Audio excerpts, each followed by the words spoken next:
Online platform of Rouse Academy for competitive exams, and I Pragya Pandey welcome you all to our very special series on daily news review। बात करते हैं आज के महत्वपूर्ण articles के बारे में। सबसे पहला चर्चा करेंगे व्हाइट रिवॉल्यूशन 2.0 को लेकर। देखिए, रूरल इंडिया में इस समय अगर हम बात करें तो मंथली पर कैपिटल एक्सपेंडिचर जो मिल्क या डेयरी प्रोडक्ट पे है ये हो चुका है 314 रुपये, जो कि दूसरे फूड आइटम्स हैं जैसे वेजिटेबल जिसका केवल और केवल यहाँ पर एक्सपेंडिचर 203 रुपये है, सेरल्स पे 185, एग्स फिश और मीट पे 185, फ्रूट पे 140, ईटेबल ऑयल पे 136, एक्सेट्रा एक्सेट्रा। वहीं अर्बन इंडिया में बात करें तो यहाँ पर भी मिल्क एज अ प्रेफरेंस हमें देखने मिल रहा है, जहाँ पर मंथली पर कैपिटा एक्सपेंडिचर जो है वो हो चुका है ₹466 फॉर मिल्क, जिसके बाद फ्रूट्स, फिर वेजिटेबल्स, सीरियल्स, फिश, एग्स जैसी चीज़ों पर पैसे खर्च हो रहे हैं। अब जितना ज़्यादा एक्सपेंडिचर मिल्क पर हो रहा है, इससे एक चीज़ समझ में आ रही है कि कहीं ना कहीं इंडिया में फूड सुपीरियोरिटी को लेकर डेयरी इंडस्ट्री का जो मिल्क है ये एक ब्रांड की तरह बाहर आया है। ऐसे में एक बहुत बड़ा चैलेंज हो जाता है कि कस्टमर की डिमांड जो है ये लगातार बढ़ती जा रही है। अगर हम बात करें तो ये जो मॉडल प्राइस है मिल्क का इंडिया में ये बढ़ चुका है 42 से 60 रुपये, और आगे आने वाले 5 दशकों में भी अगर हम देखें तो आगे आने वाले कुछ दशकों की अगर हम बात करें या कुछ ईयर्स की अकेले अगर हम बात करें तो ये प्राइस लगातार बढ़ सकती है।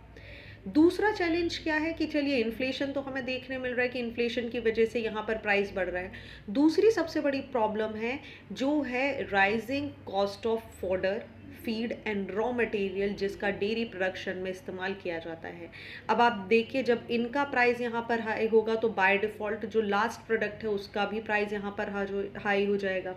सो यहाँ पर एक कंसर्न हमें देखने मिल रहा है कि कौन सा कंज्यूमर यहाँ पर हायर मिल्क प्राइसेस को अफोर्ड कर सकता है without causing demand destruction.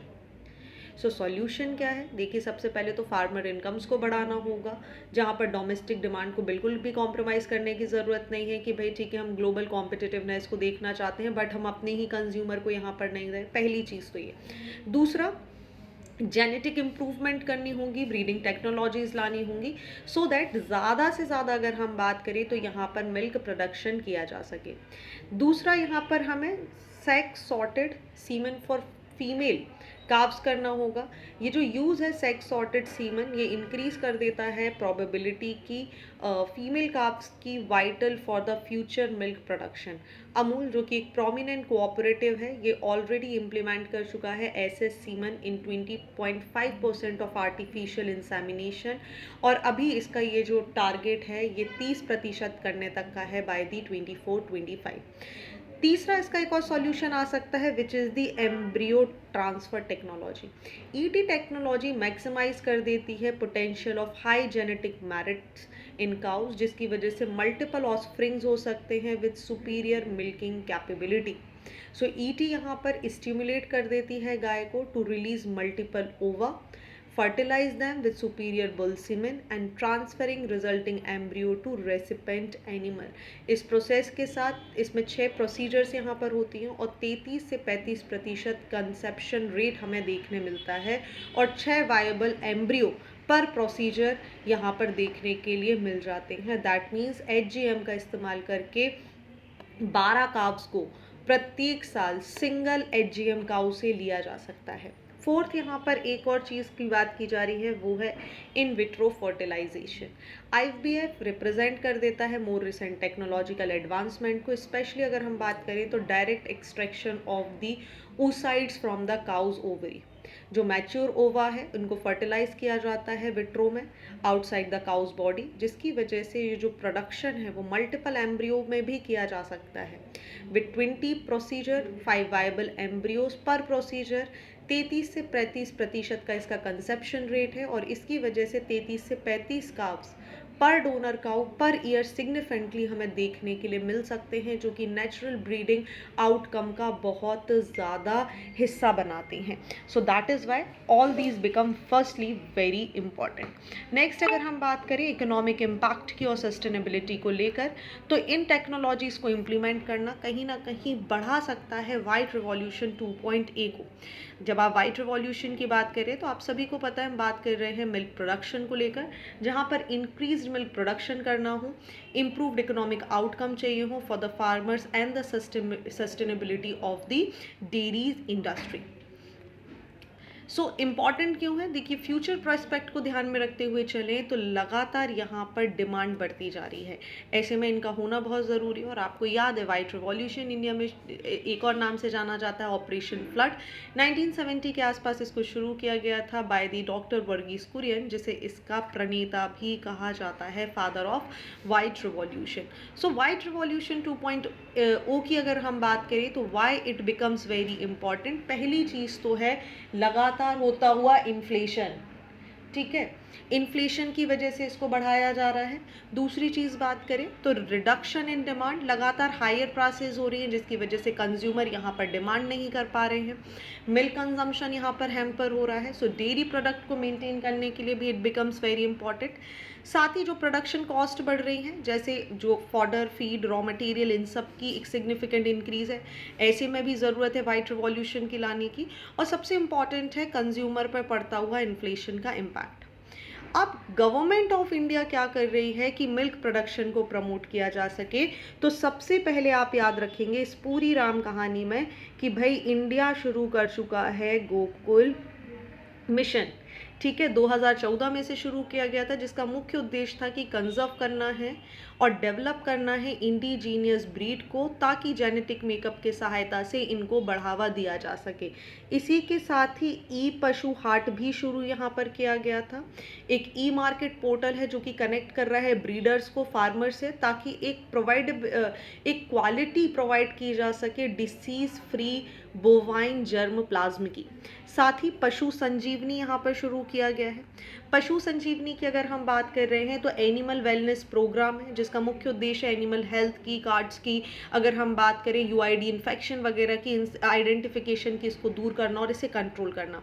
Along with that national animal disease control programme 2019 में गवर्नमेंट के द्वारा शुरू किया गया था, ताकि कंट्रोल किया जा सके और इरेडिकेट किया जा सके फूट एंड माउथ डिसीजेस को और ब्रूसिलोसिस, जो कि दूसरे लाइव स्टॉक में देखने मिलता है।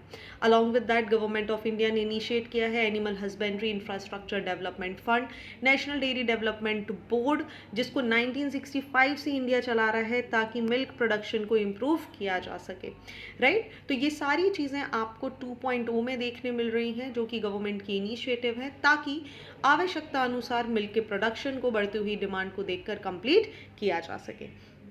चलिए, moving on to the next article of the day, and here we are talking about the next article which is the tepid trade off, और हम बात करने वाले हैं WTO के मिनिस्ट्रियल कॉन्फ्रेंस को लेकर।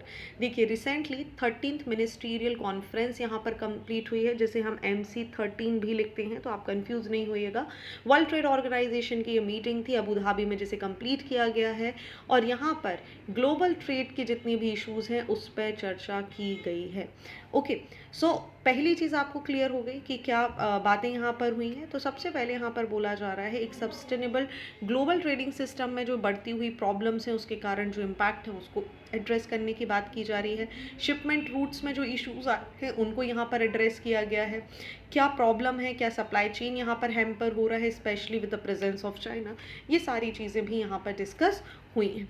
ऐसे में अगर हम बात करें तो हमें केवल और केवल समझना है MC13 को और WTO को, ठीक है, बहुत डिटेल में आपको इस आर्टिकल में जाने की ज़रूरत नहीं है। बात करें MC13 के बारे में तो 13th मिनिस्ट्रियल कॉन्फ्रेंस WTO से संबंधित है, जिसको अबू धाबी में UAE में कंडक्ट कराया गया है 26 फरवरी से 2 मार्च के बीच में। इसके अंतर्गत बहुत सारे जो मिनिस्टर हैं, WTO के मेंबर्स हैं, अलग अलग लेवल ऑफ डेवलपमेंट, अलग अलग सेक्टर से रिलेटेड, जो कि एक जियोपॉलिटिकल व्यू में डिस्कशन करना चाहते हैं, फूड सिक्योरिटी को लेकर, ई-कॉमर्स को लेकर, फिशरी सब्सिडीज, WTO रिफॉर्म्स, इन सारी चीज़ों पर यहाँ पर चर्चा की गई है। बात करते हैं WTO के बारे में। सो याद रखिएगा, इंपॉर्टेंट है स्पेशली फॉर MPPSC स्टूडेंट्स जो तैयारी कर रहे हैं। इकोनॉमी के पेपर में आपको इसका महत्वपूर्णता देखने के लिए मिल जाती है। 1 जनवरी 1995 को GATT which is the general agreement on tariffs and trade, इसको रिप्लेस कर हमारे सामने आया था वर्ल्ड ट्रेड ऑर्गेनाइजेशन, जो कि एक इंटरनेशनल ऑर्गेनाइजेशन है जो डील करता है global rules of trade between different Nations. So WTO अपने बेसिकली कुछ प्रिंसिपल्स पे काम करता है, जो कि सबसे पहले है नॉन डिस्क्रिमिनेशन। पहला आ जाता है मोस्ट फेवर्ड नेशन का कॉन्सेप्ट। एमएफएन का जो रूल है ये रिक्वायर करता है कि डब्ल्यूटीओ के मेंबर को अप्लाई करना होगा same condition on all the trade with the other WTO member. ऐसा नहीं है कि आप एक कंट्री को फेवरेबल कंडीशन दे सकते हो, दूसरे को आप उस पर बहुत ज़्यादा टैरिफ्स लगा दें। दूसरा है national treatment policy. National treatment का मतलब होता है इंपॉर्टेंट गुड्स जो हैं they should be treated not less favourably than the domestically produce good at least after the foreign goods have entered the market and was introduced to tackle non-tariff barrier to trade, right? इसी के अलावा अगर हम बात करें transparency की बात यहाँ पर की जाती है, trade policy review mechanism create किया हुआ है, सेफ्टी वॉल्स की कॉन्सेप्ट हमें यहाँ पर देखने के लिए मिल जाता है। ऐसे में जब हम बात करते हैं तो डब्ल्यूटीओ में मिनिस्ट्रियल कॉन्फ्रेंसेस हमें देखने मिलती हैं। एक जनरल काउंसिल होती है, कमेटी होती हैं अलग अलग सेक्टर पर, ट्रेड और एनवायरनमेंट को लेकर, ट्रेड एंड डेवलपमेंट को लेकर, sub committee on least developed countries, regional trade agreement, balance of payment restriction, budget finance and administration को लेकर अलग अलग पार्टीज हमें देखने के लिए मिलती हैं। मिनिस्ट्रियल कॉन्फ्रेंसेस की बात करें तो जनरल काउंसिल होता है जो अलग अलग चीज़ों पे बात करता है, जैसे जनरल काउंसिल होता है जो डिस्प्यूट सेटलमेंट बॉडी के लिए काम करता है। ट्रेड पॉलिसी रिव्यू बॉडी भी देखने मिलती है, ऐसी एक बॉडी है अपीलेट बॉडी जो कि डिस्प्यूट सेटलमेंट का काम करती है। एक बॉडी है ट्रेड नेगोशिएशन को लेकर काम करती है। एक बॉडी है जो कि ट्रेड जो सिविल एयरक्राफ्ट कमेटीज़ होती हैं उसको लेकर काम करती है। सो ऐसे आपको अलग अलग कमेटीज़ देखने के लिए मिल जाएंगी डब्ल्यूटीओ के अंतर्गत, जो कि इसके सुचारू रूप से संचालन के लिए काम करता है। ऑलराइट, सो ये बेसिक चीज़ें हैं जो आपको याद रखनी होंगी। इसी के अलावा डब्ल्यूटीओ के कुछ एग्रीमेंट्स होते हैं विच become very important. First of all it's the trips and the TRIMS, तो ये दोनों चीज़ें भी आप याद रखेंगे। इसी के अंतर्गत कुछ सब्सिडीज भी होती हैं, जैसे डोमेस्टिक सपोर्ट के लिए green box, blue box and amber box. So these also you have to remember. चलिए, moving on to the next article of the day and we'll be talking about the vaccine that prevent 6 cancers in a row. चलिए, बात कर रहे हैं हम cervical cancer को लेकर। जनवरी जिसको डेजिग्नेट किया जाता है सर्वाइकल कैंसर अवेयरनेस मंथ के जैसे एम्फसाइज करता है एक सिग्निफिकेंस, एक सेफ गार्डिंग जो कि महिलाओं की हेल्थ के लिए बहुत इंपॉर्टेंट है, specially when it comes to cervical cancer. Additionally 4 March को ऑब्जर्व किया जाता है annually as an international HPV awareness day which is very very important. This date is very important ताकि क्रिटिकल रोल जो है ह्यूमन पैपिलोमा वायरस का in cervical cancer उसको address किया जा सके और उसको ख़त्म करने के लिए काम किया जा सके। देखिए, सर्वाइकल कैंसर आज की डेट में हम बात करें तो चौथा सबसे ज़्यादा प्रिवेलेंट कैंसर है महिलाओं में, जिसकी वजह से प्रत्येक साल अगर हम देखें 3 लाख से भी ज़्यादा जो महिलाएं हैं वो अपनी यहाँ पर जान गंवा देती हैं। ठीक है, 9 आउट ऑफ 10 विमेंस अगर हम बात करें तो सर्वाइकल कैंसर केवल और केवल लोअर और मिडिल इनकम ग्रुप में हमें देखने मिलता है, specially in India with a population exceeding 500 million women जो कि 15 साल से ज़्यादा की हैं, वो रिस्क में आ जाती हैं क्योंकि लगातार यहाँ पर कैंसर के केसेस बढ़ रहे हैं। ऐसे में अगर हम बात करें तो ब्रेस्ट कैंसर के अलावा एक दूसरा सबसे बड़ा कैंसर जो महिलाओं को यहाँ पर उनका जीवन ले रहा है वो है सर्वाइकल कैंसर। प्रोजेक्शन इंडिकेशन की अगर हम बात करें तो 54% नए केसेस इंडिया को आने वाले 2040 में हमें देखने के लिए मिल सकते हैं और इसके लिए इम्पॉर्टेंट है कि हम प्रोएक्टिव मेजर्स लें। सो क्या प्रिवेंटिव स्ट्रैटेजीज हैं, लेकिन उसके पहले एक चीज़ समझ लीजिए कि जब भी एचपीवी आपको देखने मिलता है तो इसके कुछ सिम्टम्स होते हैं, जैसे vaginal discharge, irregular vaginal bleeding, pelvic और abdominal pain, post coital vaginal bleeding जैसी चीज़ें देखने के लिए मिलती है। एडवांस स्टेज में जाएं तो एक फाउल स्मेलिंग आती है वजाइनल डिस्चार्ज की, पैल्विक और एब्डोमिनल पेन हमें यहाँ पर देखने के लिए मिलता है। और अगर ऐसी कोई भी चीज़, कोई भी सिम्टम्स को आप फेस कर रहे हैं, आपके सराउंडिंग कोई फेस कर रहा है, तो they must immediately consult with the doctor. HPV की बात कर रहे हैं अगर हम, तो ह्यूमन पैपिलोमा वायरस एक ग्रुप ऑफ वायरस है जो कि इन्फेक्ट करता है स्किन और म्यूकस मेम्ब्रेन्स को, which is basically most commonly अगर हम बात करें तो सेक्सुअल ट्रांसमिटेड इन्फेक्शन हमें देखने मिलता है। It can cause various health issues जिसमें genital warts, certain type of cancer हमें देखने के लिए मिल सकते हैं। सो स्ट्रैटेजीज़ क्या हैं हमारी गवर्नमेंट की कि क्या हम काम कर रहे हैं। तो सबसे पहले बात है एचपीवी। अगर हम यहाँ पर देखेंगे तो सबसे पहला एचपीवी वैक्सीनेशन। एचपीवी वैक्सीनेशन को इतना इजी बनाना है, एक्सेस बनाना है कि सब तक पहुँच सके। साथ ही गवर्नमेंट ने अभी बजट में अनाउंस भी किया है कि 14 साल तक की बच्चियों को 9 से 14 तक को वैक्सीनेशन फ्री यहाँ पर कराया जाएगा। नेक्स्ट इंपॉर्टेंट चीज़ आ जाती है कि स्क्रीनिंग और प्री कैंसरस लीजन यहाँ पर आइडेंटिफाई करना होगा। देखिए, जितना जल्दी आइडेंटिफिकेशन होगा उतना ही जल्दी यहाँ पर हम इसको प्रिजर्व कर सकते हैं, right. And third and most important aspect is education and awareness. Now the question come कि ठीक है, सारी चीज़ें बढ़िया हैं, तो प्रॉब्लम कहाँ पर है। एचपीवी वैक्सीनेशन देखिए वाइडली एक्सेसिबल नहीं है, महंगी होती है, राइट। ऐसे में जब इंडिया ने सर्वीवैक बना लिया है तो महत्वपूर्ण है कि वो सबको अवेलेबल कराई जाए, पॉकेट फ्रेंडली हो, so that everyone can easily access it.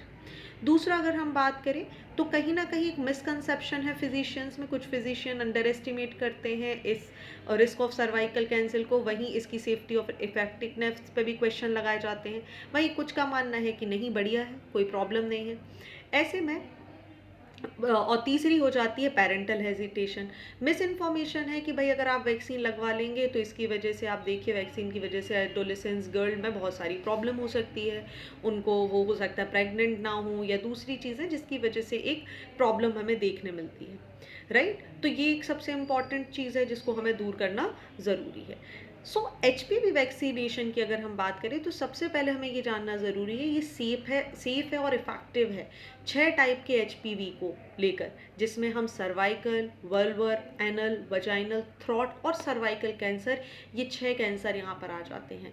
ये बेसिकली रिकमेंड की जाती है कि इसकी जो शुरुआत है, जो इसका डोज है, वो 9 साल की उम्र में मिल जाना चाहिए, ताकि जो इसका इफेक्टिवनेस है ये बहुत ज़्यादा देखने के लिए मिलेगा।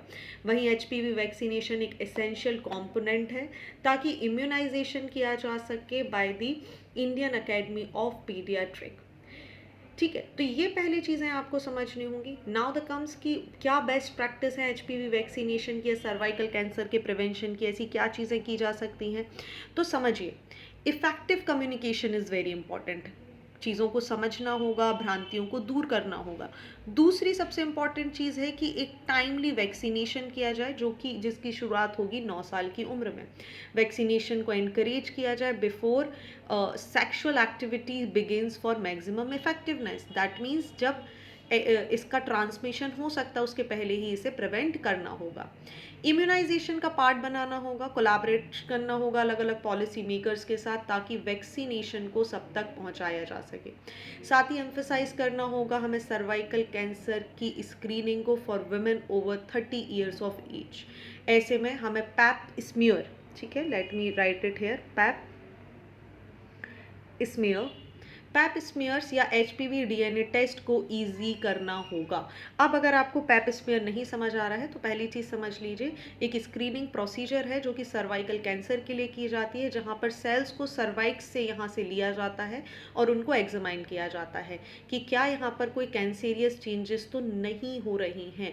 यहाँ पर एक स्पैक्यूलम होता है जिसको विजुअलाइज किया जाता है, सर्वेवैक्स से कलेक्ट किया जाता है और यहाँ पर इसको देखा जाता है। यूजुअली ये परफॉर्म किया जाता है during a routine gynaecological exam which is starting at the age of 21 or within 3 years of becoming sexually active person, right। तो यहाँ पर पैप स्मीयर्स को कंडक्ट कराया जा सकता है। Last and very important is the physical education, जिसकी वजह से कोई भी व्यक्ति यहाँ पर आगे इन चीज़ों से अपने आप को प्रिवेंट करा सकता है। So if you are also a women who is listening this particular discussion, या फिर आप कोई मेल हैं और आप भी इसको यहाँ पर डिस्कशन को सुन रहे हैं, तो you must spread this awareness among your female counter parts. वो आपकी मदर्स भी हो सकती हैं, सिस्टर भी हो सकती हैं, आपकी फ्रेंड्स भी हो सकती हैं, ताकि मैक्सिमम जो लोग हैं वो इन वैक्सीनेशंस का फ़ायदा उठा सकें और इन टेस्ट के थ्रू आगे आने वाली परेशानियों से भी बच सकें। चलिए, moving on to the next article of the day and we'll be talking about the status of India's nuclear programme. ठीक है, इम्पॉर्टेंट डिस्कशन है, काफ़ी लंबा सा डिस्कशन है। चलिए समझते हैं कि डिटेल में आखिर पूरी बात क्या है।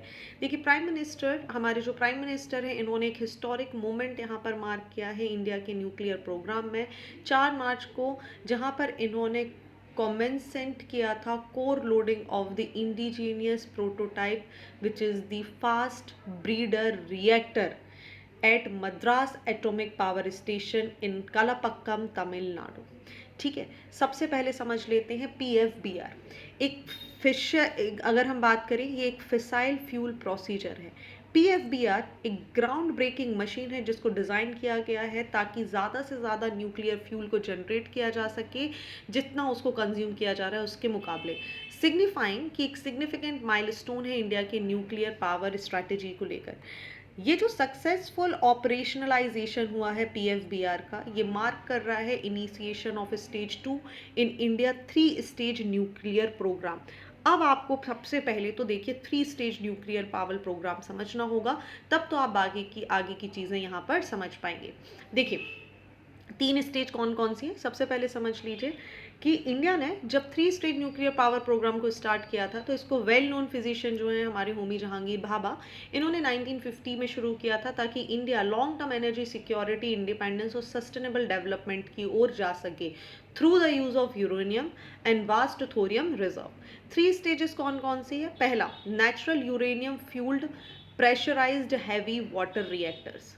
दूसरा था फास्ट ब्रीडर रिएक्टर्स जो कि अभी यहाँ पर डेवलप हो चुका है utilising plutonium based fuel. And third is the advance nuclear power system for utilisation of thorium. और ये 3 चीज़ें ही यहाँ पर इसके अंतर्गत काम करने वाली हैं, राइट। कुछ इस तरीके से हम इस मैकेनिज्म को समझ सकते हैं कि स्टेज 1 बात कर रहा है PHWR की, प्लूटोनियम बेस। नेक्स्ट अगर हम स्टेज 2 में बात करें तो इसकी पोटेंशियलिटी अगर हम बात करेंगे तो 42,231 गीगावाट की होगी।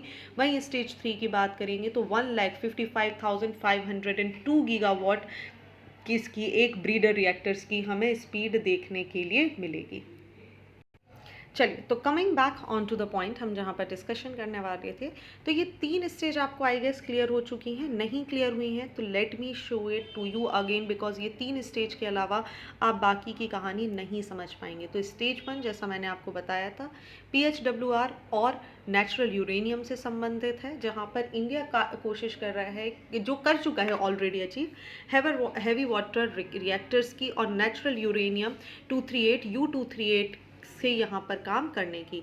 दूसरी स्टेज PFBR की है जहाँ पर प्लूटोनियम बेस्ड काम किए जाने वाले हैं और इसमें स्पेशल पर्पस व्हीकल जैसे भारतीय नाभिकीय विद्युत निगम लिमिटेड, जिसे हम भवानी के नाम से भी जानते हैं, इसको इस्टेब्लिश किया गया था डिपार्टमेंट ऑफ एटॉमिक एनर्जी के द्वारा इन 2023, जो कि कहीं ना कहीं स्टेज 2 की कंप्लीशन को दिखाता है। और स्टेज 3 यहाँ पर आपसे बात करती है PU239 और थोरियम 232 को लेकर। ठीक है, PU239 कंबाइंड है विथ थोरियम 232 रिएक्टर्स में ताकि प्रोड्यूस किया जा सके energy and U233 which is the uranium 233। ठीक है, ये कॉन्सेप्ट यहाँ पर कंसीव किया गया था by none other than but the Homi Jahangir Bhabha, right. So पहली चीज़ तो ये यहाँ पर इंपॉर्टेंट हो जाती है। बात करते हैं PFBR और उसकी सिग्निफिकेंस को लेकर कि इसकी महत्वपूर्णता क्या है। देखिए, ये जो प्रोटोटाइप है फास्ट ब्रीडिंग रिएक्टर का इंडिया में, ये की कंपोनेंट है 3 स्टेज न्यूक्लियर पावर प्रोग्राम के लिए, जो मैंने आपको समझाया। क्योंकि इसकी वजह से इंडिया कहीं ना कहीं मार्क कर रहा है अपनी success for the second stage and now India can work for the third stage. और उसी के साथ अगर इंडिया एक बार सेकेंड और थर्ड स्टेज में आ जाता है, so as I have already told you, India की जो कैपेसिटी है, जो कैपेसिटी बिल्डिंग है, वो बहुत ही ज़्यादा हाई हो जाएगी, विच मीन्स इंडिया के पास खुद की सेल्फ जनरेटिंग अगर हम बात करेंगे तो लैक्स में एनर्जी इंडिया यहाँ पर जनरेट कर सकेगा। चलिए, कॉजेज और चैलेंजेस की बात करते हैं कि किसकी वजह से ये डिलीट हुआ। तो फास्ट ब्रीडिंग रिएक्टर जैसे कलापक्कम में बनाया गया है, ये कहीं ना कहीं ग्राउंड क्रिएट करता है फॉर PFBR टेक्नोलॉजी, जिनको कंस्ट्रक्ट करना चालू किया गया था FBTR के थ्रू इन 1997। हाउएवर कुछ इश्यूज थे यहाँ पर, कुछ इम्प्लीकेशंस हुए, कुछ फ्यूल टाइप ऑपरेटिंग कंडीशंस को लेकर, जिसकी वजह से ये यहाँ पर थोड़ा सा स्लो हो गया था। इनिशियल कॉस्ट और डेडलाइन की बात करें तो ओरिजिनली 3,492 करोड़ रुपीज़ इसको दिए गए थे और 2010 की डेडलाइन थी, लेकिन 2012 में डिपार्टमेंट ऑफ एटॉमिक एनर्जी ने यहाँ पर एडिशनल फंड मांगे और डेडलाइन पहुँच गई मार्च 2015। फिर यहाँ पर एक शिफ्ट देखने मिला और फाइनली 6,800 करोड़ रुपीज़ के बजट के साथ 2019 इसकी डेडलाइन डिसाइड की गई थी, राइट। चलिए देखिए, प्रेशराइज हैवी वाटर रिएक्टर्स जो होते हैं ये नेचुरल और लो एनर्जाइज्ड यूरेनियम 238 का इस्तेमाल करते हैं एज अ फिसाइल मटेरियल, जो कि जनरेट करता है plutonium 239 as a by product. PFBR इस PU239 को कंबाइन करता है with additionally U238 in mixed oxide and place it in the reactor core along with a blanket material। ये जो blanket है ये react करता है with fission products, जिसकी वजह से और ज़्यादा PU239 which is the, I guess आपको अभी तक क्लियर हो रहा है, प्लूटोनियम की हम यहाँ पर बात कर रहे हैं, उसको जनरेट करता है, राइट। ये जो कॉन्सेप्ट है फास्ट ब्रीडर रिएक्टर का, ये कहीं ना कहीं neutrons are not slowed down allowing them to trigger specific fission reaction के कॉन्सेप्ट पर काम करता है, राइट। पीएफबीआर एम्प्लॉय करता है लिक्विड सोडियम को, हाईली रिएक्टिव सब्सटेंस को, जिसे कूलेंट किया जाता है इन 2 सर्किट्स। पहला सर्किट कैरी करता है coolant in the reactor, extracting heat energy and radioactivity through the heat exchange. This heat is transferred to the coolant in a secondary circuit which is turn generated electricity in the generator, right? So ये पहली चीज़ है, I guess आपको यहाँ तक clear हो चुका होगा। Moving on to the next article, हम बात कर रहे हैं इंडियाज ₹10,000 करोड़ AI मिशन।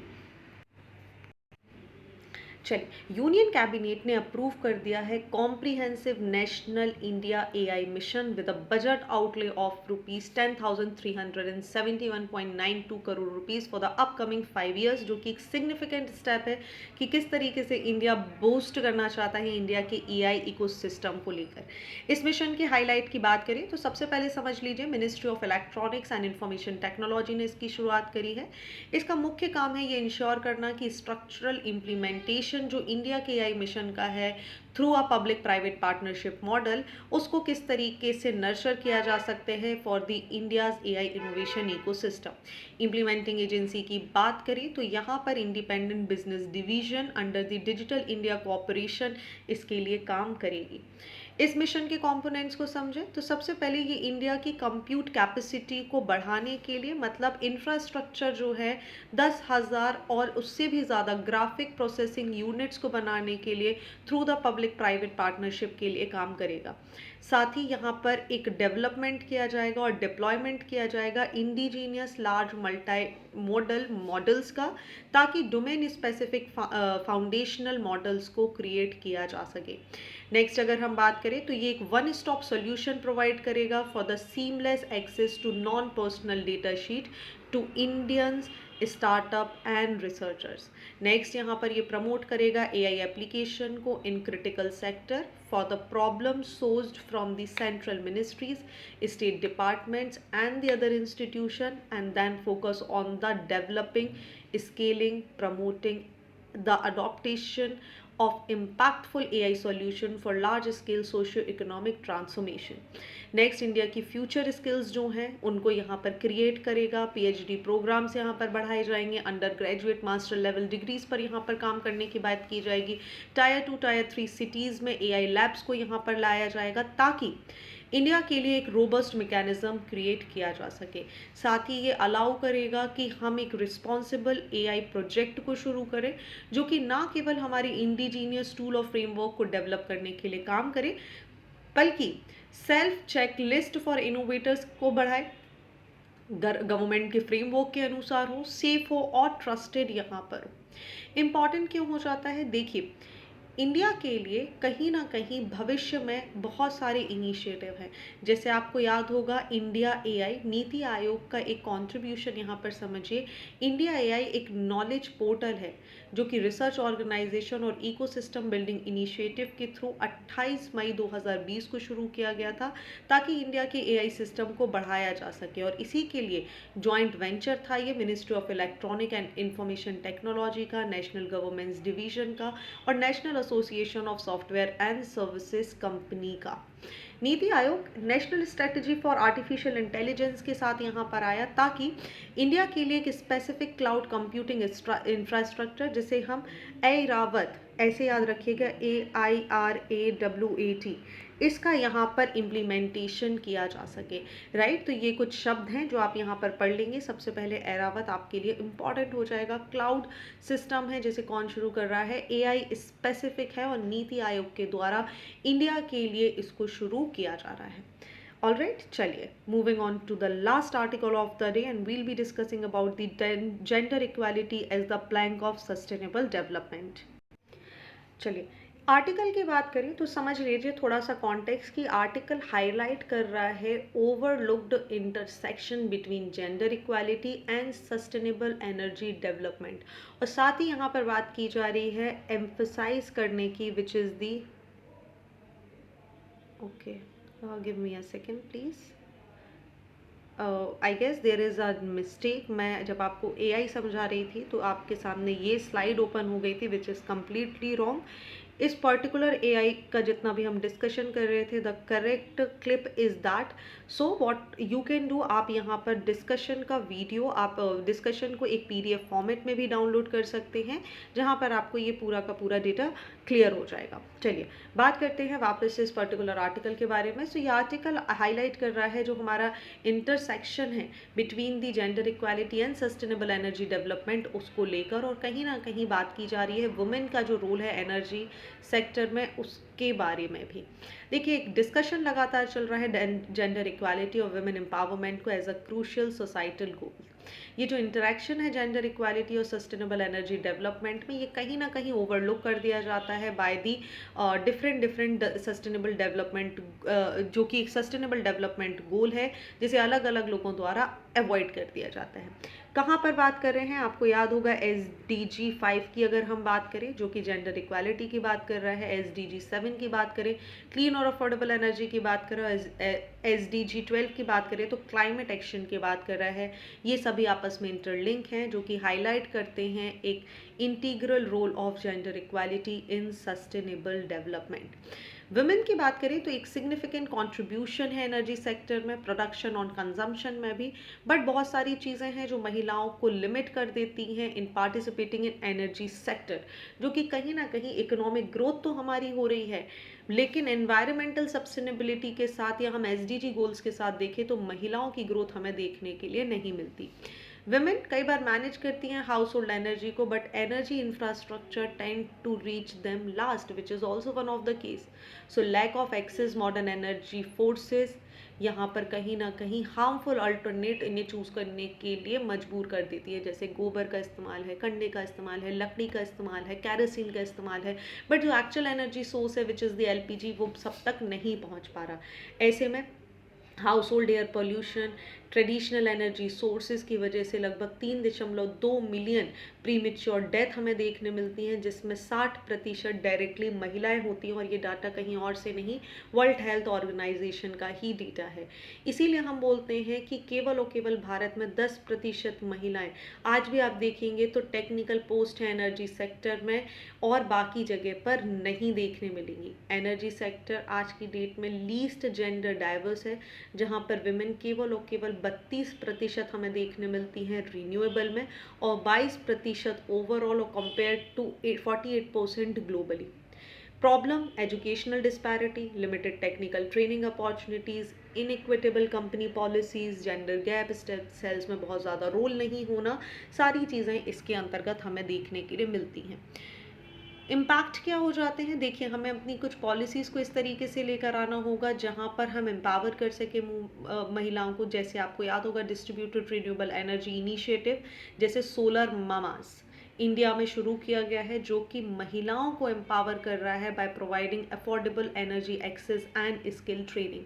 सो इम्पॉर्टेंट हो जाता है महिलाओं के लिए, क्योंकि बहुत सारे, इसके पहले भी अगर हम बात करें तो बहुत बार MCQs आपको देखने मिलते हैं, या फिर UPSC में 2016 की बात कर लें तभी भी महिलाओं के जेंडर बजटिंग को लेकर सवाल पूछे गए थे। तो जब भी जेंडर बजटिंग और महिलाओं का रोल आता है, ऐसे आर्टिकल्स बहुत ही महत्वपूर्ण हो जाते हैं। सो ये थे आज के महत्वपूर्ण आर्टिकल। आई होप आपको सारी चीज़ें क्लियर हो चुकी होंगी। सो बात करते हैं मेंस के क्वेश्चन ऑफ द डे के बारे में, विच इज़ कि पहले आपको बताना है कि महिलाओं का रोल किस तरीके से आपको देखने मिल रहा है, और दूसरा क्वेश्चन आप बताएंगे कि किस तरीके से इंडिया का जो न्यूक्लियर सेक्टर है वो भारत को एक नई दिशा प्रदान करेगा। So what all you have to do, just write the answer, click the photograph, और आप उसे यहाँ नीचे दिए गए लिंक पर अपलोड कर सकते हैं। साथ ही अगर आपको डीएनआर से संबंधित किसी भी प्रकार की कोई समस्या है तो आप मुझे pragyaPandey@rousacademy.in पर भी मेल कर सकते हैं। So thank you for watching this video. Do not forget to hit like button, comment your valuable feedback, and also press the subscribe button to never miss any updates. Please follow us on Instagram and Facebook. Links are given below in the description box. Thank you and see you soon.